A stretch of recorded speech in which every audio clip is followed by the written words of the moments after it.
Claire, bonjour. Bonjour. Merci d'apporter votre témoignage. Alors, vous êtes multicasquette en fait. Hein. À la fois, donc, vous avez une société de formation. Oui. Et puis, vous êtes une militante de l'entrepreneuriat féminin, que votre société de formation.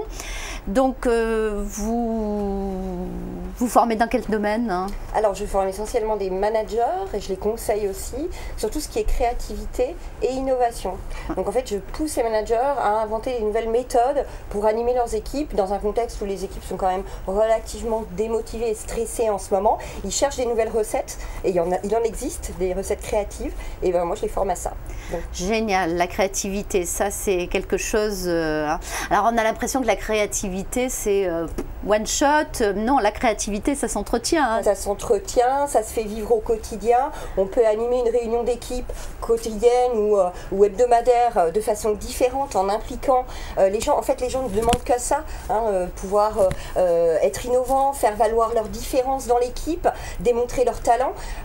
Ils en ont marre des réunions un peu plan-plan où voilà, chacun est dans son rôle et il y a des leviers qui existent et dont tout le monde est demandeur en fait. Voilà. Alors Tipeee, formation, donc le nom de la société Tipeee, c'est... Ah, Tipeee, c'est comme ça, c'est créatif. Voilà, donc le nom pas se poser de je questions. trouve que ça claque bien, ça se retient bien.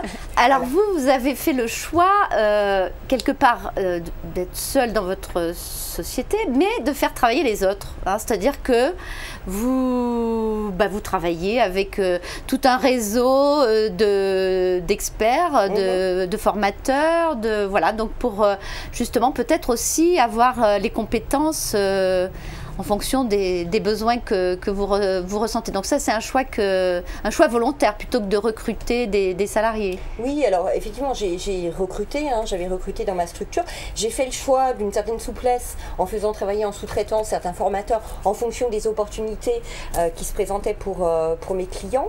Je dirais que le développement de ma société, je le vois bien dans le futur, peut-être dans 5, 6 ans, 7 ans, où je pourrais la développer et recruter et réellement avoir des salariés. Pour le moment, je fais le choix de ne pas grossir, même si j'en aurais une certaine capacité, hein, tout simplement parce que je veux garder beaucoup de temps pour mes engagements associatifs. Alors, voilà. on y vient, voilà. Donc, vous avez là quelqu'un qui, pour le coup, va jusqu'au bout de ses convictions et qui a décidé de faire tout ce qu'il faut pour aider les femmes à entreprendre. Alors vous avez, à la fois vous êtes présidente de la fédération comment on dit, pionnière, oui, de l'incubateur Rhône-Alpes Pionnière, qui est une association qui a adhéré à la fédération pionnière à Paris.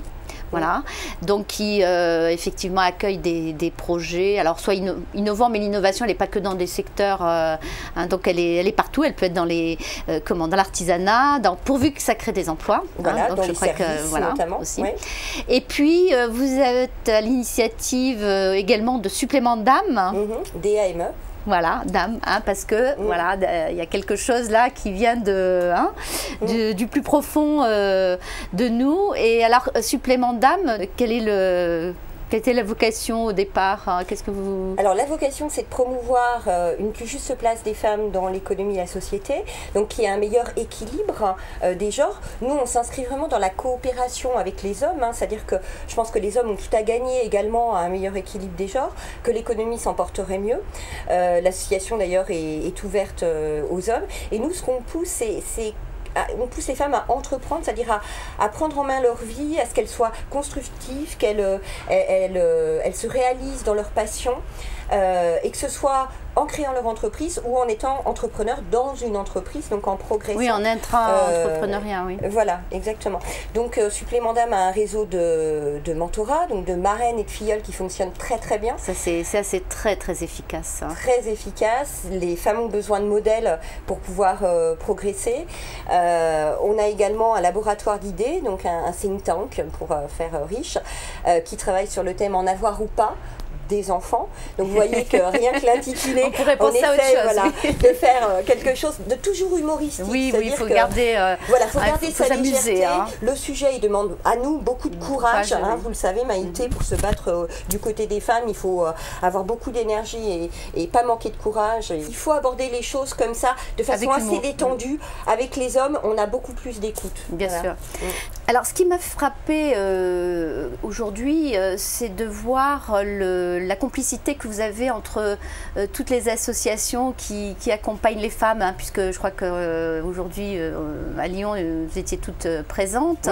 Et le dynamisme et la synergie qu'il y a entre vous. Est-ce que c'est une spécificité locale? Comment vous expliquez justement qu'il y a une telle... Quand on voit ces chefs d'entreprise qui, avec des entreprises importantes, trouvent toujours le temps pour venir s'occuper des autres, qu'est-ce qui fait que ça marche bien comme ça? Alors, c'est pas très humble de dire ça. Je pense que les associations de femmes chefs d'entreprise font un excellent travail de communication auprès des femmes chefs d'entreprise en leur serinant sans cesse. Soyez des modèles, rendez-vous visibles. Voilà, moi je crois que le mot de visibilité pour les femmes, il est hyper important. On a des femmes incroyables sur la région lyonnaise qui ont des postes absolument incroyables et sur toute la France et qui sont absolument pas connues. Nous, on les pousse à se mettre en avant parce qu'on leur dit, voilà, ça a une valeur pédagogique. C'est important. Voilà, on y contribue hein, avec Entrepreneur E, mais c'est vrai que la plupart des femmes que j'ai interviewées, donc, on a eu du mal à les trouver parce que, comme vous le dites, elles ne se mettent pas sur le devant de la scène. Donc il faut au contraire voilà, montrer que les femmes réussissent très bien et c'est le meilleur message finalement à faire passer. Vous faites un travail remarquable à ce sujet. Merci. Ouais. Alors, qu'est-ce que vous avez envie de dire pour justement, à votre avis, qu'est-ce qui peut vraiment faire progresser l'entrepreneuriat féminin ? Alors, il y a beaucoup d'actions possibles. Il y a effectivement le fait que les femmes aient un peu plus confiance en elles.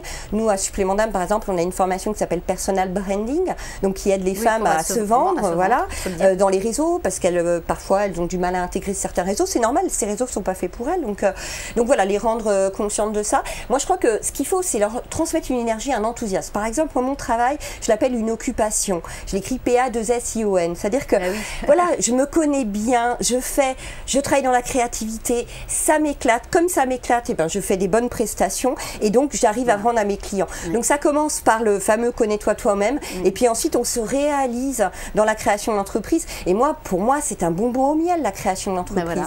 Donc il faut s'éclater en créant son entreprise ou en reprenant parce que finalement ou en reprenant, absolument. La reprise, c'est pareil, les femmes ne vont pas vers la reprise et or on s'aperçoit, moi j'en ai interviewé un certain nombre qui ont repris, elles s'éclatent vraiment, donc elles développent ces entreprises. D'ailleurs, elles apportent du sang neuf, des nouvelles valeurs, et c'est que du bonheur. Hein. Oui, absolument, elles n'y pensent pas forcément. Eh bien, merci beaucoup Claire, d'encore un témoignage qui vient apporter de l'eau au moulin. Et voilà, donc c'est comme ça qu'on fera progresser l'entrepreneuriat féminin.